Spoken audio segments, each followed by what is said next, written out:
Welcome to The Explainer. Today, we're doing something a little different. We're going to explore how French grammar can literally reveal a person's entire personality. Yeah, you heard that right. Let's dive in. I know, it sounds a little strange, right?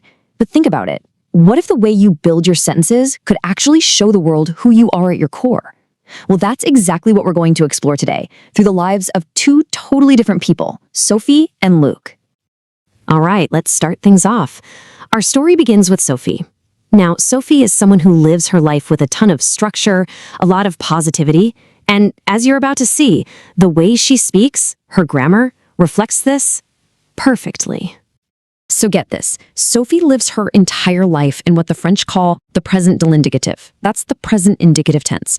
And her morning routine, it's just one big series of phrase affirmatives or affirmative sentences. Basically, just confident, positive statements about her reality.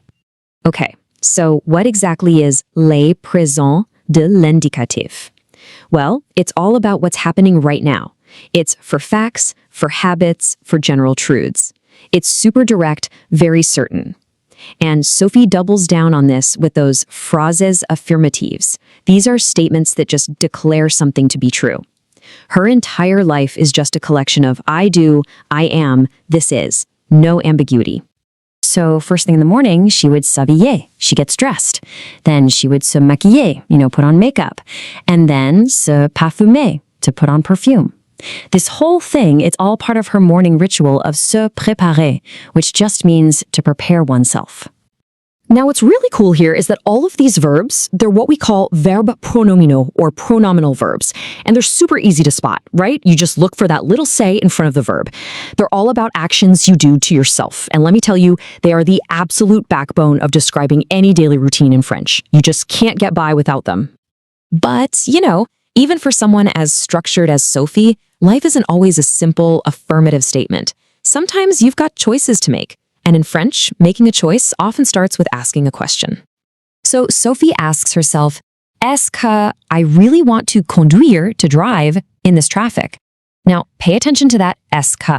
This is a huge one in French. It's an incredibly common way to kick off a simple yes or no question. You can pretty much just stick it on the front of any statement and boom, you've got a question. So Sophie decides, nope, not going to conduire, not going to drive. Instead, she's going to prendre le train, take the train. Why? Because she wants to arriver or arrive at the office ready to travailler, to work, and commencer, to start her day off right, in peace. Okay, so Sophie's on the train, and who does she sit across from? Well, it's her complete grammatical opposite, a man whose entire existence seems to be built on the word no. And this is where we meet Luc. And Luc, he is the living embodiment of la négation, or negation. So while Sophie is living in this world of positive, affirmative sentences, Luc exists in a world of phrases négative. Sophie's world is j'aime travailler, I like to work. Luc's world, je n'aime pas travailler, I do not like to work. Complete opposites. Luc's whole philosophy on life is pretty simple, really. He does not like to faire du sport, that's exercise, and he definitely doesn't like to faire le ménage, or do housework. What does he prefer? Well, to fumer, to smoke, and regarder la télé, watch TV. See the difference from Sophie? His verbs are all about inaction, or just consuming things. So how do you actually make one of these negative sentences in French? Well, you use this classic structure, ne pas. The easiest way to think about it is like a sandwich. The ne and the pas are the bread, and the verb is the filling right in the middle. But here's a pro tip. In spoken French, what they call l'oral, people almost always drop that ne. So instead of hearing the full je ne sais pas, you'll just hear je sais pas. Way more common. All right, back to the train. Sophie is intrigued. She's looking at Luc like he's this fascinating puzzle, and she just has to figure him out. So she decides to learn more.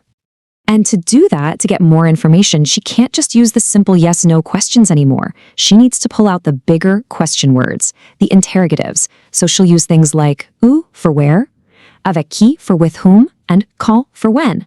These are the tools you use when you need real details, not just a simple yes or no. And Luc's response?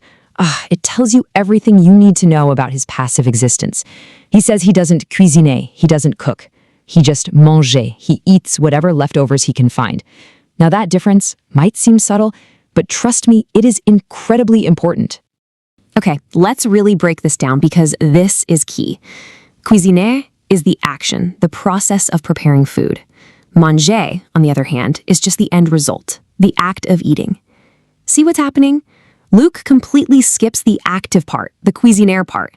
And really, it's the perfect metaphor for how he approaches his entire life. He just wants the result with zero effort. So the train starts pulling into the station, and it looks like their little encounter is coming to an end.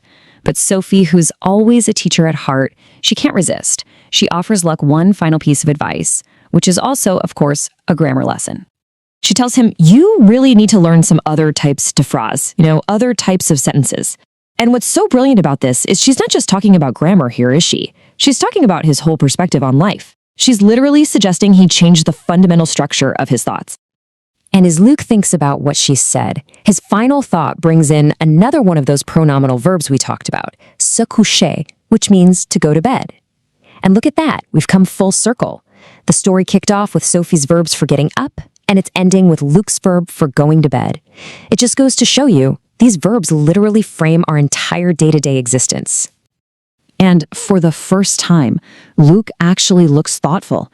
He says, tonight, I will try not to say coucher angry. I mean, it's a small step, right? But for a guy who lives his life in pure negation, this is, well, it's like a whole new chapter. And this, right here, is the whole point of our story. Think about it. His sentence is still technically a phrase negatif, not to go to bed angry, but for the very first time, the intention behind it is positive. And that proves that grammar isn't just some boring set of rules in a textbook. It's a powerful tool we use to express our reality, our frustrations, and yeah, even our hopes for a better day. So what's the big takeaway from all this? It's that the words and the grammar we choose to use, they really, really matter. They don't just describe the world we live in. In a very real way, they help shape it. So the question for you is, what kind of world are you building for yourself? An affirmative one or a negative one? At the end of the day, the choice is yours.